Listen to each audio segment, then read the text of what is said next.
ಇವತ್ತಿನ ಈ ಒಂದು ಪತ್ರಿಕಾಗೋಷ್ಠಿಯನ್ನು ಕರೆದಂಥ ಮಹತ್ವದ ವಿಷಯ ಅಂತ ಹೇಳಿದರೆ, ಈಗಾಗಲೇ ಚರ್ಚೆಯಲ್ಲಿರ್ತಕ್ಕಂಥ ಮಹಿಳಾ ಮೀಸಲಾತಿಯ ವಿಷಯದಲ್ಲಿ ಈ ದೇಶದಲ್ಲಿ ಸ್ವಾತಂತ್ರ್ಯ ಪೂರ್ವದ ನಂತರದ ಬಂದಂಥ ಈ ದೇಶಕ್ಕೆ ಸ್ವಾತಂತ್ರ್ಯವನ್ನು ಕೊಟ್ಟ ನಂತರ ಈ ದೇಶಕ್ಕಾಗಿ ಬಹಳಷ್ಟು ಕಾಂಗ್ರೆಸ್ ಪಕ್ಷ ಇವತ್ತು ಹೋರಾಡಿದೆ.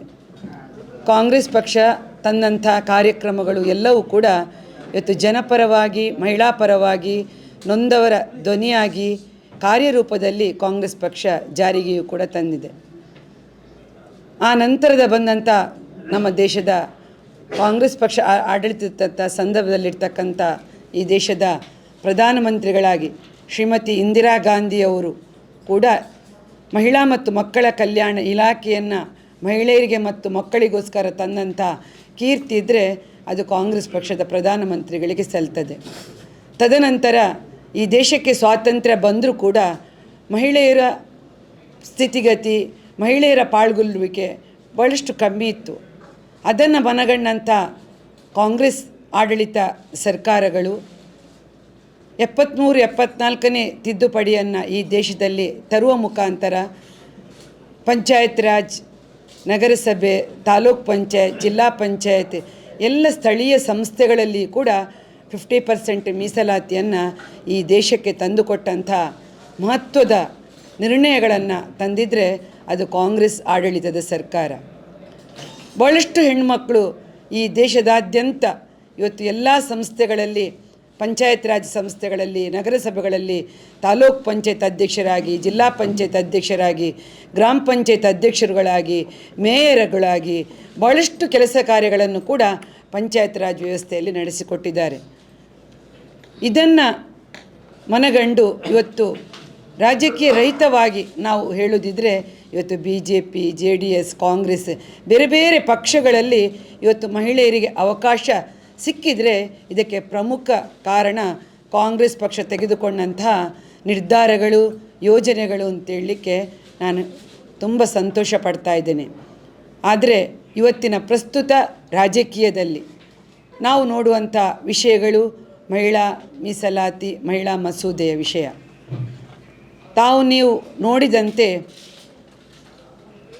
ನಮ್ಮ ಈಗಿನ ಪ್ರಧಾನಮಂತ್ರಿಗಳಾಗಿರ್ತಕ್ಕಂಥ ನರೇಂದ್ರ ಮೋದಿಯವರು ನಾರಿ ಶಕ್ತಿ ವಂದನ್ ಎನ್ನುವಂಥ ಮಹಿಳಾ ಮಸೂದೆಯನ್ನು ತರಬೇಕು ಎನ್ನುವಂಥ ಒಂದು ರೂಪುರೇಷೆಯನ್ನು ತಂದರು. ನಾವು ಸಂತೋಷ ಪಡ್ತೇವೆ. ಇವತ್ತು ಖಂಡಿತವಾಗಿ ಕೂಡ ನಾರಿ ಶಕ್ತಿ ವಂದನ್ ಬರಬೇಕು, ಅದನ್ನು ಪ್ರಧಾನಮಂತ್ರಿಗಳು ಮಹಿಳೆಯರಿಗೆ ಅವಕಾಶವನ್ನು ಕೊಡಬೇಕು ಅಂತ ಕೂಡ ನಮ್ಮದು ಕೂಡ ವಾದ. ನಾವು ಕೂಡ ಅದಕ್ಕೆ ಕಾಂಗ್ರೆಸ್ ಪಕ್ಷ ಕೂಡ ತುಂಬ ಸಹಕಾರವನ್ನು ಕೂಡ ನೀಡ್ತಾ ಇದೆ. ಆದರೆ ಇವರು ಕೇವಲ ಅದನ್ನು ಜಾರಿ ಮಾಡದೆ ಮೊನ್ನೆ ನಡೆದಂಥ ವಿಶೇಷವಾದಂಥ ಪಾರ್ಲಿಮೆಂಟಿನಲ್ಲಿ ನಡೆದಂಥ ಅಧಿವೇಶನ, ಇದು ಡಿಲಿಮಿಟೇಷನನ್ನು ಮುಂದಿಟ್ಟುಕೊಂಡು ಈ ಒಂದು ವಿಚಾರವನ್ನು ಕೂಡ, ಮಹಿಳಾ ಮಸೂದೆಯನ್ನು ಕೂಡ ಜಂಟಿಯಾಗಿ 2 ವಿಷಯಗಳನ್ನು ತೆಗೆದುಕೊಂಡು ಅವರು ಡಿಲಿಮಿಟೇಷನ್ ಮಾಡಿ ಆನಂತರ ಮಹಿಳಾ ಮೀಸಲಾತಿ ಮಸೂದೆಯನ್ನು ಮಂಡಿಸ್ತೇವೆ ಎನ್ನುವಂಥ ವಿಚಾರಕ್ಕೋಸ್ಕರ ಇದು ಸ್ವಲ್ಪ ಹಿಂದೆ ಹೋಯಿತು ಅಂತ ನಾನು ಹೇಳಲಿಕ್ಕೆ ಬಯಸ್ತಾ ಇದ್ದೇನೆ. ಆದರೆ ಕಾಂಗ್ರೆಸ್ ಪಕ್ಷ ಯಾವತ್ತೂ ಕೂಡ ಇದನ್ನು ವಿರೋಧಿಸಲಿಲ್ಲ. ಕಾಂಗ್ರೆಸ್ ಪಕ್ಷ ಮಹಿಳೆಯರಿಗಾಗಿಯೇ ರೂಪಿಸಿದಂಥ ಪಕ್ಷ ಎಲ್ಲ ಕಾರ್ಯಕ್ರಮಗಳನ್ನು ಕೂಡ ಕೊಟ್ಟಿದೆ. ಪಂಚಾಯತ್ ರಾಜ್ ವ್ಯವಸ್ಥೆಯಲ್ಲಿ ಕೂಡ ಬರುವಾಗ BJPಯವರು ಅದನ್ನು ವಿರೋಧಿಸಿದರು. BJPಯ ರಾಮಾ ಜೋಯಿಸ್ ಎನ್ನುವಂಥ ಆ ಸಂದರ್ಭದಲ್ಲಿ MP ಕೂಡ ಇದನ್ನು ಬಹಳಷ್ಟು ವಿರೋಧಿಸಿದರು. ಆದರೂ ಕೂಡ ನಮ್ಮ ಸರ್ಕಾರ, ಆಡಳಿತಾರೂಢ ಕಾಂಗ್ರೆಸ್ ಪಕ್ಷದ ಸರ್ಕಾರ ಮಹಿಳಾ ಮೀಸಲಾತಿಯನ್ನು ಆ ಸಂದರ್ಭದಲ್ಲಿಯೂ ತಂದಿತ್ತು. ರಾಜೀವ್ ಗಾಂಧಿಯವರು ಇದರಲ್ಲಿ ಬಹಳ ಮುತುವರ್ಜಿಯನ್ನು ವಹಿಸಿದರು. 1999, 96, 97, 98, 99ನೇ ಲೋಕಸಭೆ ಅಧಿವೇಶನಗಳಲ್ಲಿ ಕೂಡ ಮಹಿಳಾ ಮೀಸಲಾತಿಯ ಈ ಒಂದು ಮಸೂದೆಯ ಬಗ್ಗೆ ಬಹಳಷ್ಟು ಜಾರಿಗೆಯನ್ನು ತರಲಿಕ್ಕೆ ಕಾನೂನು ರೂಪದಲ್ಲಿ ಕೂಡ ದಶಕಗಳಿಂದ ಸಂಸತ್ತಿನಲ್ಲಿ ಚರ್ಚೆಯಾಯಿತು. ಸಾಮಾನ್ಯ ಪರಿಕಲ್ಪನೆಯಲ್ಲಿ ಕೂಡ 96ರಿಂದ ವಿವಿಧ ರೂಪಗಳಲ್ಲಿ ಇದಕ್ಕೆ ಹೊಸ ಹೊಸ ಕಲ್ಪನೆ ಬಂತು. ಆ ಸಂದರ್ಭಗಳಲ್ಲಿ ಮಾತ್ರ ಲೋಕಸಭೆಯ ಆ ಒಂದು ನಿರ್ಣಯಗಳಲ್ಲಿ ಕೆಲವೊಂದು ಉದ್ದೇಶಿಸಿದ್ದು ಮಾಡಲಿಕ್ಕೆ ಆಗಲಿಲ್ಲ. ಆದರೆ 128ನೇ ತಿದ್ದುಪಡಿ ಮಸೂದೆ 2023ರಲ್ಲಿ ಸೆಪ್ಟೆಂಬರ್ 19ರಂದು ಲೋಕಸಭೆಯಲ್ಲಿ ಪರಿಚಯಿಸಲಾದ ಈ ಮಸೂದೆಯಲ್ಲಿ ಲೋಕಸಭೆಗಳ ರಾಜ್ಯ ಶಾಸಕಾಂಗ ಸಭೆಗಳಲ್ಲಿನ ಒಟ್ಟು ಸ್ಥಾನಗಳಲ್ಲಿ 1/3 ಭಾಗವನ್ನು ಮಹಿಳೆಯರಿಗೆ ಮೀಸಲಿಡಲು ಕೂಡ ಉದ್ದೇಶಿಸಿತ್ತು. ಆದರೆ ಆ ಒಂದು ಸಂದರ್ಭ ಎಲ್ಲರೂ ಕೂಡ ಆ ಒಂದು ಸಂಭ್ರಮವನ್ನು ಮಹಿಳೆಯರು ಆಚರಿಸಿದರು. ಆದರೆ ಪುನಃ ಇವರು ಇದೇ ಸಬ್ಜೆಕ್ಟನ್ನು ತೆಗೆದುಕೊಂಡು ಆಗ ಇರ್ತಕ್ಕಂಥ 543 ಸ್ಥಾನಗಳಲ್ಲಿ ಮಹಿಳೆಯರಿಗೆ 33% ಮೀಸಲಾತಿ ಕೊಡಬೇಕೆನ್ನುವಂಥ ಒಂದು ಉತ್ತಮ ತೀರ್ಮಾನವನ್ನು ಕೂಡ ಕೈಗೊಂಡಿತು. ಪ್ರಸ್ತುತ ಯಾಕೆ ಪುನಃ ಇದನ್ನು ಪ್ರಧಾನಮಂತ್ರಿಗಳು ಡಿಲಿಮಿಟೇಷನ್ ಮಾಡ್ತೇವೆ, ಡಿಲಿಮಿಟೇಷನಲ್ಲಿ 800 ಈ ದೇಶದಲ್ಲಿ 850 ಸ್ಥಾನಗಳಲ್ಲಿ ನಾವು ತದನಂತರ ಇದರಲ್ಲಿ ನಾವು ಮೀಸಲಾತಿಯನ್ನು ಕೊಡ್ತೇವೆ ಎನ್ನುವಂಥ ಈ ಒಂದು ನೀತಿ, ದ್ವಂದ್ವ ನೀತಿ, ಇದು ಚರ್ಚೆಗೆ ಕಾರಣ ಆಯಿತು. ಕಾಂಗ್ರೆಸ್ ಪಕ್ಷವೂ ಕೂಡ ಹೇಳುವುದಿದೆ, ಈಗ ಏನಿದೆ ಪ್ರಸ್ತುತ ಈಗಿನ ಸೀಟುಗಳಲ್ಲಿ ಇರ್ತಕ್ಕಂಥ ಸ್ಥಾನಗಳಲ್ಲಿ ಮಹಿಳೆಯರಿಗೆ 33% ಕೊಡಿ ಎನ್ನುವಂಥ ಮಾತು ಕಾಂಗ್ರೆಸ್ ಪಕ್ಷದಿಂದ ಸ್ಪಷ್ಟವಾಗಿ ಕೊಟ್ಟಿದ್ದಾರೆ. ಇದಕ್ಕೆ ಬೆಂಬಲವನ್ನು ಕೂಡ ಸೂಚಿಸಿದೆ. ಖಂಡಿತ ಯಾರೂ ವಿರೋಧಿಸಲಿಲ್ಲ, ಎಲ್ಲರೂ ಕೂಡ ಈ ದೇಶದಲ್ಲಿ ಇದನ್ನು ಸಪೋರ್ಟ್ ಮಾಡಿದ್ದಾರೆ.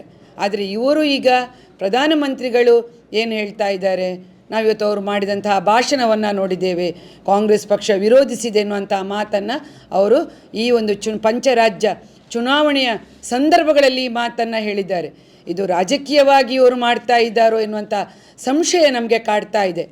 ಮಹಿಳೆಯರಿಗೆ ಕಾಂಗ್ರೆಸ್ ಪಕ್ಷ ವಿರೋಧ ಎನ್ನುವಂಥ ಮಾತುಗಳು ಬರಲಿ ಎನ್ನುವಂಥ ಈ ಚುನಾವಣೆ ಆಗ್ತಕ್ಕಂಥ ಸಂದರ್ಭಗಳಲ್ಲಿ ಪ್ರಧಾನಮಂತ್ರಿಗಳು ಮಾಡಿದಂಥ ಈ ದೇಶಕ್ಕೆ ಕೊಟ್ಟಂಥ ಭಾಷಣದ ಮಾತುಗಳನ್ನು ನಾವು ನೋಡಿದರೆ ಎಲ್ಲರಿಗೂ ಕೂಡ ಮಹಿಳೆಯರಿಗಿದು ಬೇಸರವನ್ನು ತಂದಿದೆ ಅಂತ ಕೂಡ ಈ ಸಮಯದಲ್ಲಿ ಹೇಳಲಿಕ್ಕೆ ಬಯಸ್ತಾ ಇದ್ದೇನೆ.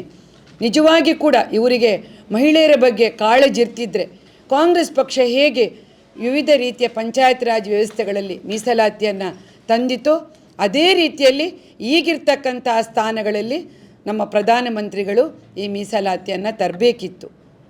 ಅವರಿಗೆ ಮಹಿಳೆಯರ ಮೇಲೆ ಕಾಳಜಿ ಇರ್ತಿದ್ರೆ ಈ ದೇಶದ ಹೆಣ್ಣು ಮಕ್ಕಳು ಕೂಡ ಶಾಸಕಾಂಗ ಸಭೆಗಳಲ್ಲಿ, ಲೋಕಸಭೆ, ರಾಜ್ಯಸಭೆ, ವಿಧಾನಸಭೆಗಳಲ್ಲಿ ನಮ್ಮ ಹೆಣ್ಣು ಮಕ್ಕಳು ಈ ದೇಶದವರು ಬರಬೇಕು. ಇಷ್ಟೊಂದು ಪಂಚಾಯತ್ ರಾಜ್ ವ್ಯವಸ್ಥೆಯಲ್ಲಿ ಮಹಿಳೆಯರು ಮೇಲೆ ಬಂದಿದ್ದಾರೆ. ಈಗಾಗಲೇ ಅವರು ಕೊಟ್ಟಂಥ ಅಧಿಕಾರವನ್ನು ಪ್ರಾಮಾಣಿಕವಾಗಿ ದಕ್ಷತೆಯಿಂದ ಮಹಿಳೆಯರು ತೋರಿಸಿದ್ದಾರೆ. ಅದಕ್ಕೆ ನಾನೇ ಒಂದು ಉದಾಹರಣೆ. ತಾಲೂಕ್ ಪಂಚಾಯತ್ ಸದಸ್ಯೆಯಾಗಿ 3 ಬಾರಿ ಜಿಲ್ಲಾ ಪಂಚಾಯತ್ ಸದಸ್ಯೆಯಾಗಿ, ಜಿಲ್ಲಾ ಪಂಚಾಯತ್ ಅಧ್ಯಕ್ಷಿಣಿಯಾಗಿ, ಇವತ್ತು ಒಂದು ಗ್ರಾಮೀಣ ಪ್ರದೇಶದಿಂದ ತುಂಬ ಅಂಥ ಒಂದು ಹಳ್ಳಿ ಪ್ರದೇಶದಿಂದ ಬಂದಂಥ ಈ ಒಂದು ಪಂಚಾಯತ್ ರಾಜ್ ವ್ಯವಸ್ಥೆಯ ಅವಕಾಶದಿಂದ ನಾವು ಬಂದಿದ್ದೇವೆ. ನನ್ನ ಪಕ್ಕ ಅಪ್ಪಿ ಅಕ್ಕನವರಿದ್ದಾರೆ, ಒಂದು ಪರಿಶಿಷ್ಟ ಜಾತಿ ಸಮುದಾಯಕ್ಕೆ ಸೇರಿದಂತಹ ಮಹಿಳೆ. ಅವರು ಕೂಡ 3 ಬಾರಿ ಕಾರ್ಪೊರೇಟ್ ಆದವರು. ಅಂಥ ಎಷ್ಟೊಂದು ಸಾವಿರಾರು ಲಕ್ಷಗಟ್ಟಲೆ ನಮ್ಮಂಥ ಹೆಣ್ಣು ಮಕ್ಕಳು ಇವತ್ತು ಮುಂದೆ ಬಂದಿದ್ದಾರೆ. ಇದು ಕಾಂಗ್ರೆಸ್ ಪಕ್ಷದ ದೊಡ್ಡ ಕೊಡುಗೆ ಅಂತೇಳಿ ಕೂಡ ನಾನು ಹೇಳಲಿಕ್ಕೆ ಬಯಸ್ತಾ ಇದ್ದೇನೆ. ಹಾಗಾಗಿ ಅವರು ಡಿಲಿಮಿಟೇಷನನ್ನು 2ನೇ ಸಬ್ಜೆಕ್ಟಾಗಿ ತಗೊಂಡು ಫಸ್ಟ್ ಮಹಿಳಾ ಮಸೂದೆಯನ್ನು ಇಡಬೇಕಿತ್ತು. ಆಗಿದ್ದು ಅಂಗೀಕಾರ ಆಗ್ತಿತ್ತು, ಖಂಡಿತ ಆಗ್ತಿತ್ತು, ಇದು ಒಂದು ಪಾಸ್ ಆಗ್ತಿತ್ತು. ಅವರು ಏನು ಮಾಡಿದರು, ಫಸ್ಟಿಗೆ ಡಿಲಿಮಿಟೇಷನ್ ಇಟ್ಟರು.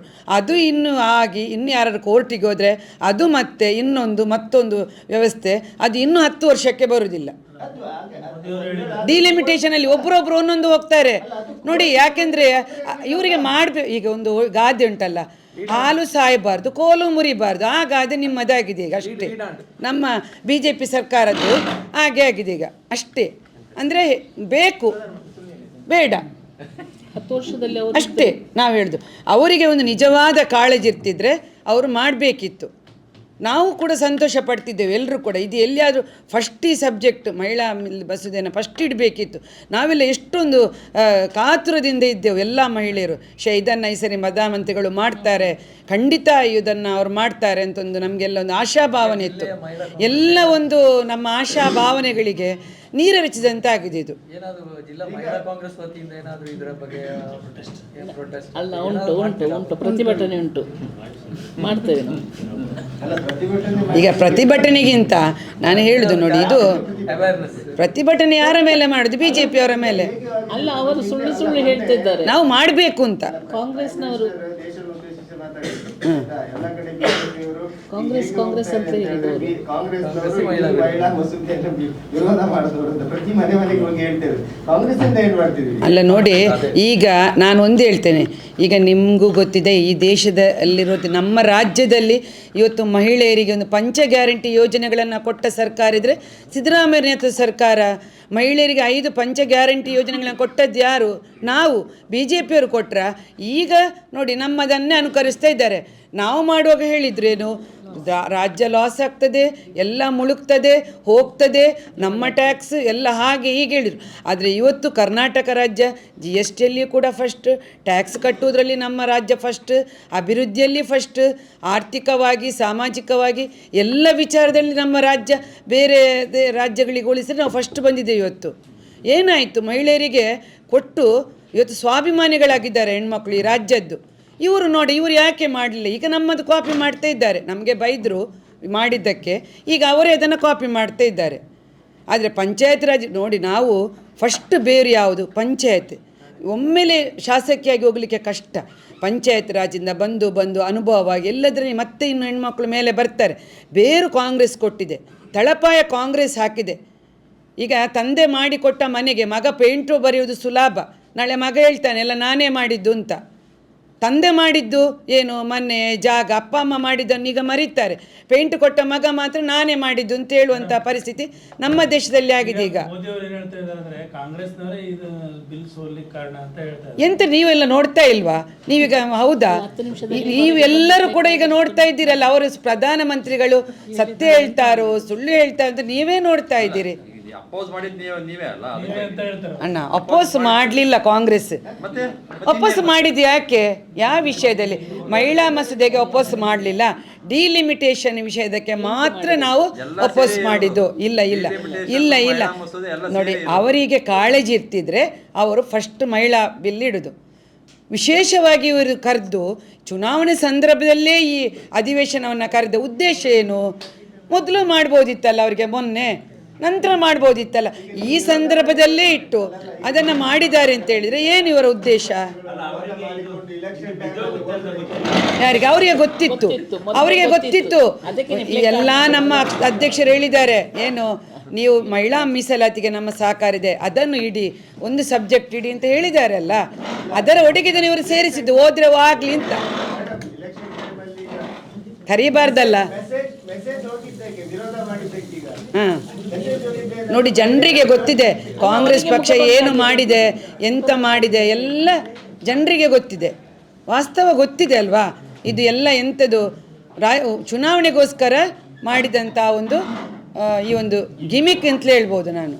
ಚುನಾವಣೆಗೋಸ್ಕರ ಮಾಡಿದ ಗಿಮಿಕ್. ಇಲ್ಲದಿದ್ದರೆ ಅವರಿಗೆ ಈ ಸಂದರ್ಭದಲ್ಲಿ ಅವರು ಮಾಡ್ತಿರ್ಲಿಲ್ಲ, ಪ್ರೆಸ್ ಮತ್ತೆ ಮಾಡ್ತಿದ್ರು. ಸುದ್ದಿ ಚಾನಲ್, ಕ್ಷಣ ಕ್ಷಣದ ಸುದ್ದಿಗಾಗಿ.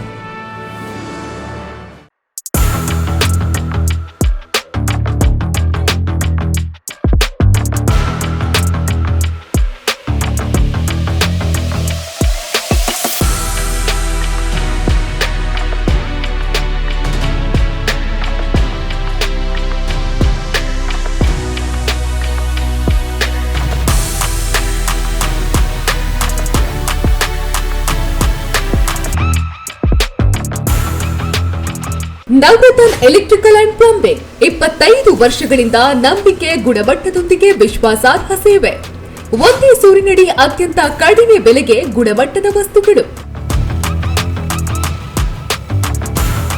Electronics, plumbing, hardware, home appliances, sanitary, LED lights. Navaratna electrical and plumbing, Sachin traders ನ ಮುಂಭಾಗ, ಮುಖ್ಯ ರಸ್ತೆ, ದರ್ಬೆ, ಪುತ್ತೂರು. ಸಂಪರ್ಕಿಸಿ 9003814451 994552191 990178461.